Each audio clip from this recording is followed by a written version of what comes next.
All right, Nadine, you ready? I'm ready. Do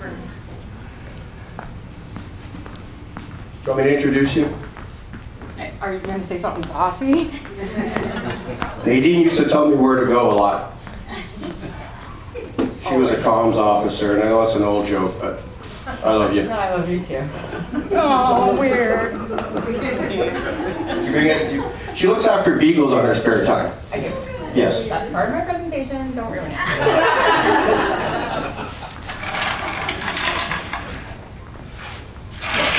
There we go. Oh.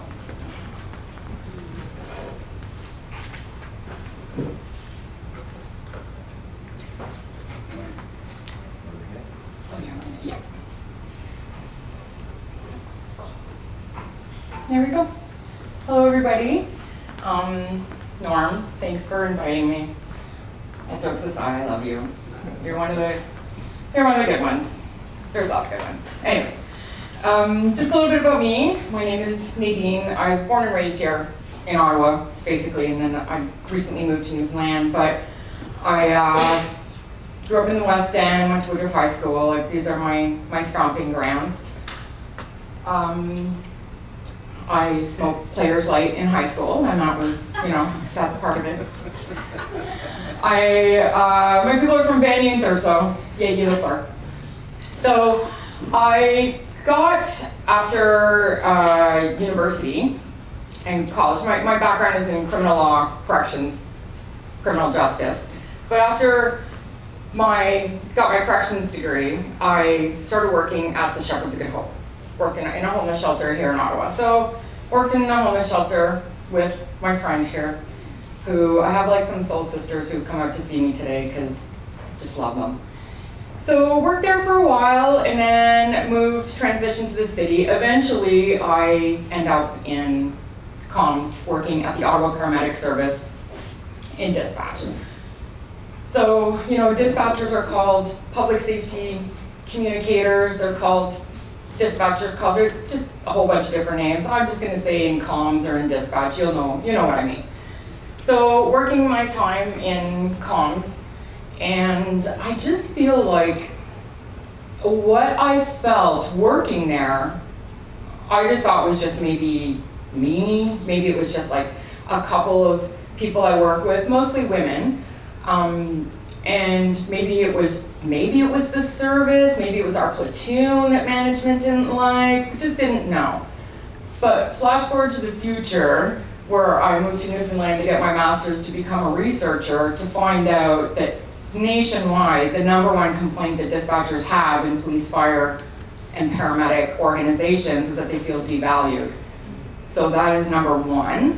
And that in the sort of hierarchy, the structure of every service, communicators are typically non-uniform members, and even if they're uniform, they're still quote, a civilian, and so they're lower on the hierarchy, just sort of less deserving of resources, and we'll get into that.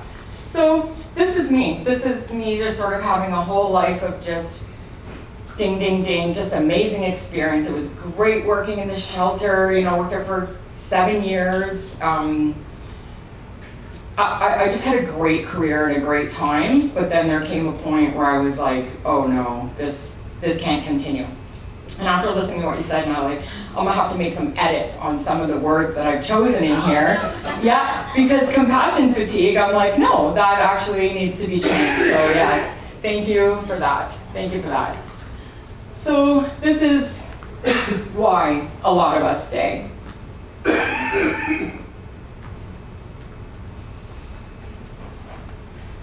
And I tend to sort of talk in stories more than,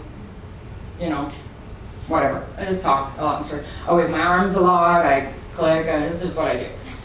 So this comms served me well. I have ADHD, I love dopamine, and I love when it's busy, and I love the go, go, go, and then the redirect, and oh no, this one came in, and then do that. I just loved all that. And that is something that I would still be doing today were it not for the organization I worked for. And that is the deal breaker for a lot of people. And we'll get into the research later, but it's a deal breaker, unfortunately, for a lot of people. So I asked ChatGPT. I told ChatGPT what I needed, and this is what it came up with, and I'm like, that's not wrong. That's actually pretty darn accurate. So the hidden costs for us, chronic stress, obviously. There is a moral injury, and I don't know that a lot of people know, and some services are probably different, but for us, the phone is not allowed to ring more than twice. So if you're on the phone with somebody and the line is ringing and there are no other call takers, you have to put your caller on hold and pick up that phone, get, the quick, where are you, what's your emergency, get that going, oh, another line rang. So this is it's just protocol at the paramedic service. We, in the city of Ottawa, back in the time, and I will say this, that the leadership at the time, the Ottawa Paramedic Service, is different than the leadership now.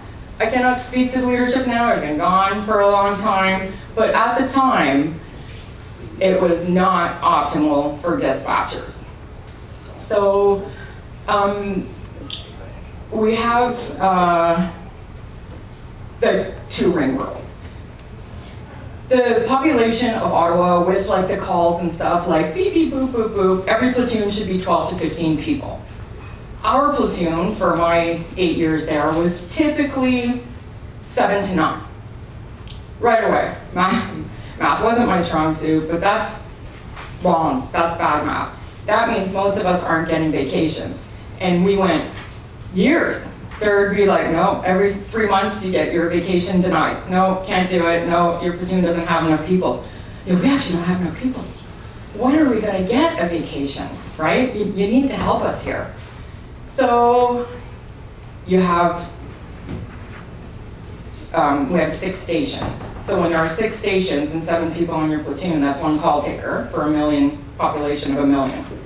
With the population of 1 million and 1 call taker, assuming 2 calls come in at once, well, now we're down a dispatcher or down a clerk. Assuming someone has to go to the washroom, which I assure you, we hold for hours and hours and hours. We don't do lunches, we don't do breaks, we simply can't, right? So we often were dispatching and taking our own calls. So if you're taking a call and you're dispatching, and at that time, you could have like 40, 50 units on your board, and then the call comes in and you're looking around, but people are already on 2 calls each, and you're like, pick it up, ambulance, what's your emergency? And here's a call. My baby can't breathe. Oh, Jesus Christ. Or like it happened. Every call you prepare, it's gonna be the dead baby call. And I'm on the board, I'm on high density, I have 40, 50 units, and now the dead baby call comes in. But you can't just start helping mom, now I gotta dispatch police and fire to get going. Okay, let's get your address down, let's get this going. I'm gonna have to put you on hold. Yeah, so mom, put mom on hold. What do I do? I'm like, okay, do this, I'm gonna be right back. Fire, get going, lights and sirens, you need to go, the SA baby.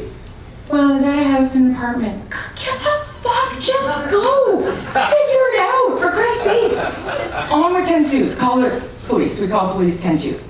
On with 10 2s. The SA baby, get going, no more details, gotta get back. But meantime, crews are booking. 4169, Ottawa, call 4169, stand by. 4169, Ottawa, call 4169. 10-6, stand by. Trying to get back, now get back to mom. Yeah, 494-1032, put us in a patch, put us this, we're 10-7. And you're like, I'm on a VSA. All units, I'm on a VSA. You think that would give you a little bit of time. And for some medics it did, some medics it didn't. Ottawa, did you copy? I'm on a 3-3 to the QC. Yeah, I copied, do you think I care? Anyways. This is how it goes. So not only do you have the medics not caring, and I feel that they didn't care because they didn't know. They're like, wah, wah, again, right? But just saying I'm on a VSA should be enough. It wasn't.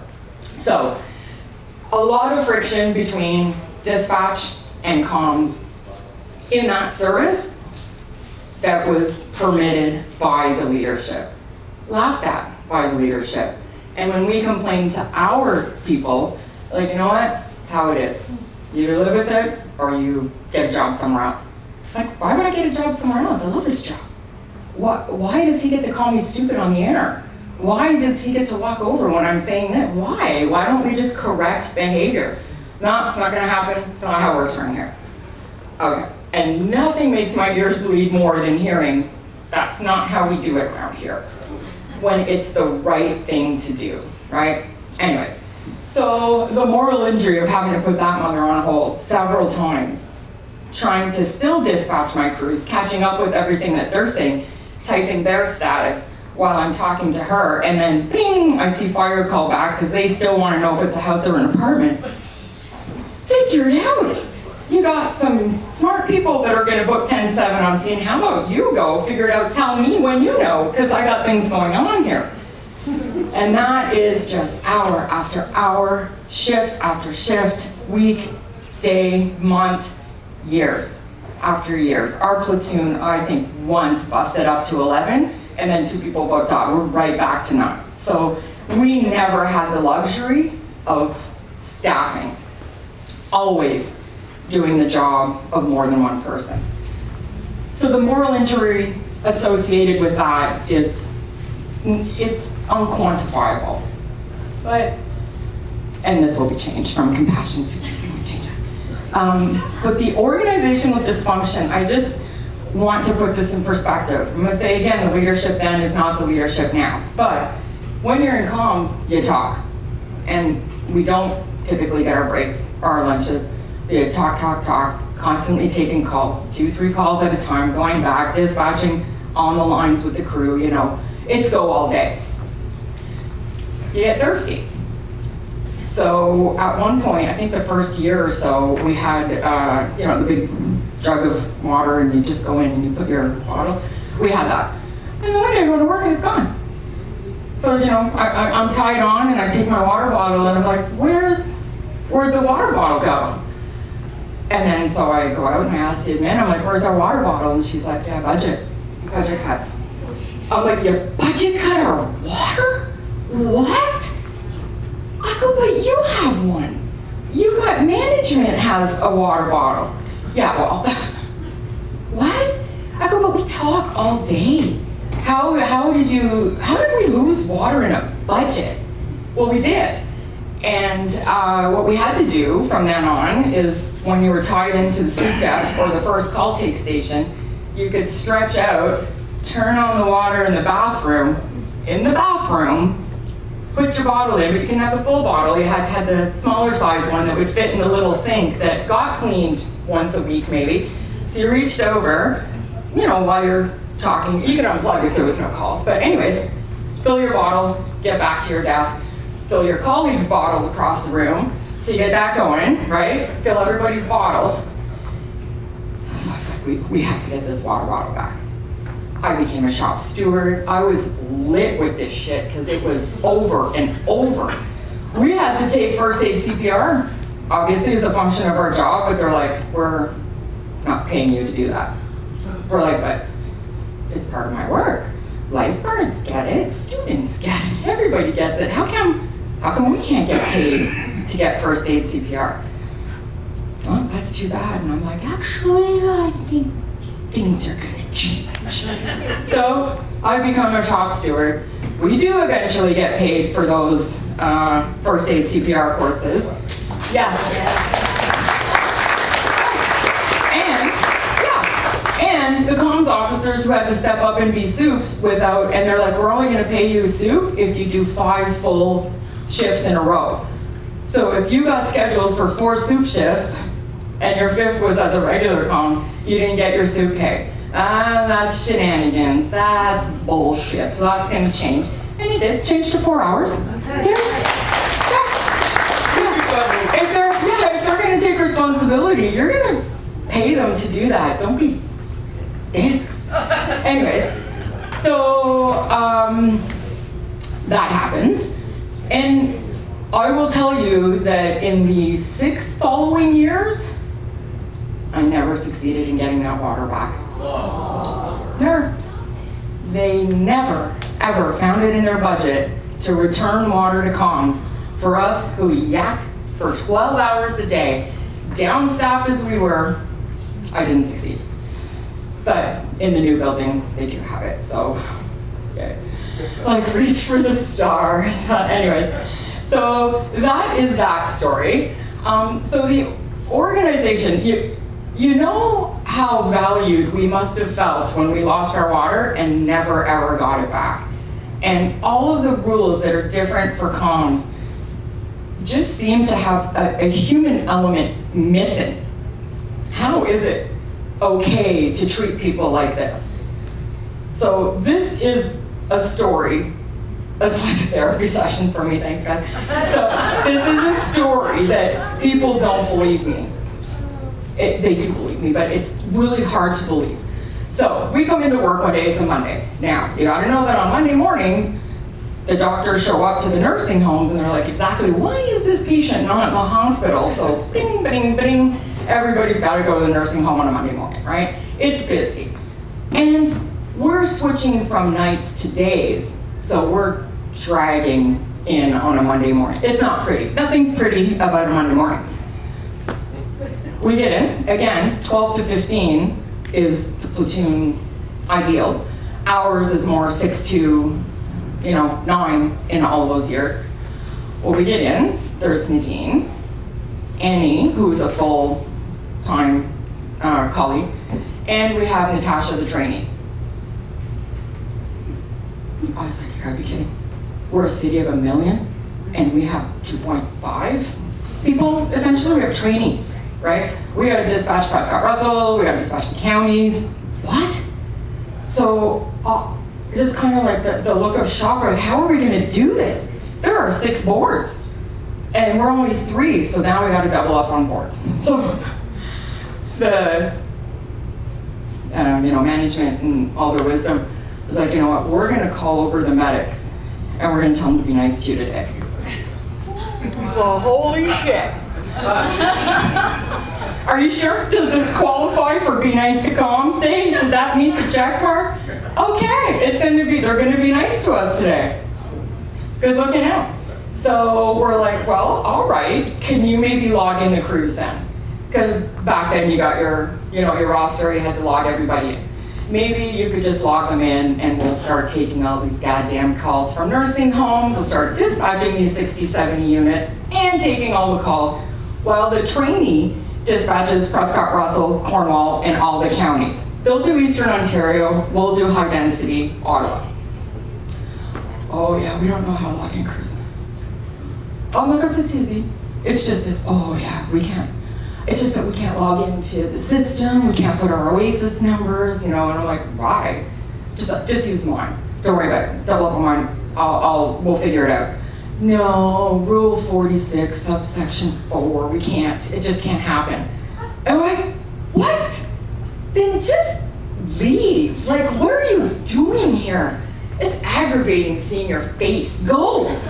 So then I'm like, can someone get us a coffee? Because obviously we're not making a coffee run, right?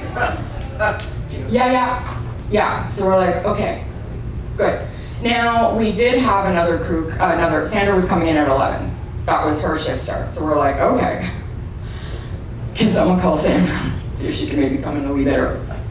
But this was at a time where the Alberta Paramedic Service was calling us, unknown number, to cancel our vacations. So you could be at your cottage, they'll call you and they'll be like, your vacation's canceled, you're reporting tomorrow morning at 7. And you're like, I'm here with my family. Well, ops, we need you in. Well, what if I don't go? Well, that's a note on your file that you're not showing up to work. So, and this had happened several times to several of us that we got our vacation canceled on our vacations. So we're like, you know what? We all had our little huddle. We're like, don't answer the phone. And even if you do, if they trick you, because one manager went to a phone booth and called from a payphone to make it look like it was somebody else. Anyways, we're like, you tell them we're drinking. So what are you gonna do, right? So here, MC is here attesting to this. This is more time, and then, phone call comes in, 6 o'clock, your vacation's canceled today, we need you in. Oh, I've been drinking. It's 6 a.m. Well, come prove me wrong. Come to my house and prove me wrong. Because I am not going in today. I had 33 vacation requests refused in 1 year. 33, they're like, can't do it. And I'm like, how was your cruise? Yeah, looks great. So lucky for you. Anyways, so I come in, we're still 3 of us. Well, 2.5 basically, right? We're 3 of us in here. Time's going by, so we're doing it. And some of the crews are being really nice. And others couldn't give a shit, and some are loving it. Just making it a little extra difficult, but whatever. So hours has gone by, and I'm like, where's our coffee, right? Anyways, manager, we heard the door. Manager comes in, Tim Hortons in his hands, and he's like, how's it going in here, guys? And I turn around, and I was like, there's no fucking way. There is no way you have a Tim Hortons in your hand, and there's not one for us that we asked for 2 hours ago? Oh, yeah. You know what? Sorry, guys, sorry. I'm gonna ask, and if anybody's going to Timmy's, I'm gonna ask them to pick you one up. And 11 o'clock came, Sandra came in, and we never got our Timmy's. Never once did anybody on the management side, with all their goddamn coffee, ever bring us a coffee. Never did they say, hey, you can't reach that water because you're on high density desk. Can we fill your water? No, nothing. And there could have been like, you could have been running messages between us. There's so many things that they could have done. But they didn't. They just went to their office. They talked about how shitty the staffing was in comms today. And they're just gonna have to write a report to the ministry about how things just got snafu that morning. And that was it. That is emblematic of how our service treated us over and over again. We had no value. And even though nobody goes anywhere without us, we still had no value to the leadership, who were all paramedics who had come up the ranks and saw little value in what we did beyond that of administrative or secretarial work. Though in a bind, they couldn't even log on a crew. So there's that. Even in these times, I asked ChatGPT to do this. It did, but then it cut off the words. So I was like, ChatGPT, cut off the words. Can you redo it? And it's like, busy right now, please try later. And then 18 hours later, it's like, busy right now. Oh, you know what? They're gonna know what I mean. I'm not waiting around, you know what I mean. So in these moments when we're living in a shitty, this is a shitty place to work. But your team is your family. You love them. Even if you don't like them, you love them, you go through it together, right? And you just form a bond that is inextricably linked. It is. So in these moments, you're like, I'm gonna come to work for them. I don't wanna let them down. I know that Lisa couldn't get the shift off to go to her brother's wedding. And by the way, 3 dispatchers didn't get their wedding days off. I repeat, they did not get their wedding days off. Yeah, one, we had to do shift exchanges. One couldn't get a shift exchange. Hannah, she went on her wedding anyways, selfish. And she got a letter on her file for not showing up to work. Mazel tov. Yeah, that's the service we worked in. So, but we didn't care because we were there for each other and we were there for our community. And it's, who's gonna pick up that phone? Who's gonna take care of this if I don't go in? So even though going in and being treated so poorly over and over. It's like an SOS pad rubbing on your wound every day. You're like, I'm still going in for my team. And that lasts for a long time. But your loyalty to your team does become self-neglect, which is 100% betraying yourself. Because now you got no boundaries. My leadership didn't give me water. They wouldn't get me coffee when I asked for it. They completely dismissed it. My boundaries were such that I was letting my management treat me like shit and still coming to work and staying late. And, oh, you need me on overtime? Of course. Because my commitment to the community and to my team and to my job that I loved is what let them exploit me. And I let them exploit me, not even knowing it. I guess on some degree I did, but anyways. But it doesn't just let your boundaries slide with your organization. It lets your boundaries slide in your personal life. I'm like, okay, so now, all right, my cousin keeps borrowing money, never pays it back. My boundary, I don't even know, it's a noodle, everything's a no, nothing, I got no boundaries. Why am I dating this guy? I got no clue, nothing's, it's just a dumpster fire, it's a gong show.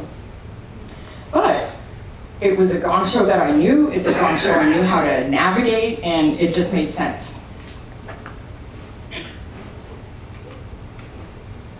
And every now and then, there are great moments, and you're like, this is why I work here, this is why I do this job, right? And they can buy you so much time. These small little moments, they're like just little Scooby snacks that just keep you going for a long time. She was 3, she calls in, so I'm like, I'm Alice, what's your emergency? My mommy won't wake up. Well, let's see what's going on, right? Talk her, mommy's tummy going up and down, it is. All right, we're good. What's your address? Newer address, apartment number, ring code, phone number. So while we're waiting for the crews to show up, I'm like, so what school do you go to? She's like, school, silly. I go to daycare. And I'm like, duh, obviously. I don't know what I was thinking, duh. How old are you? And she's like, I'm 3. And I'm like the number before 4? What? I have dated full-grown men that aren't as articulate as this little girl. It's incredible, incredible. So she got the 911 children's award because she merited it so much. What a little muppet she was. And then sort of drive-by shooting situation, Governor General's Medal of Bravery. Yeah, it was just, a little sitch. And my dad made the management apply for it. She was there for the shooting, and she was on her break from your work, and she stayed with the guy who was shot, and you're gonna nominate her for the Governor General's Award. And they're like, oh, okay.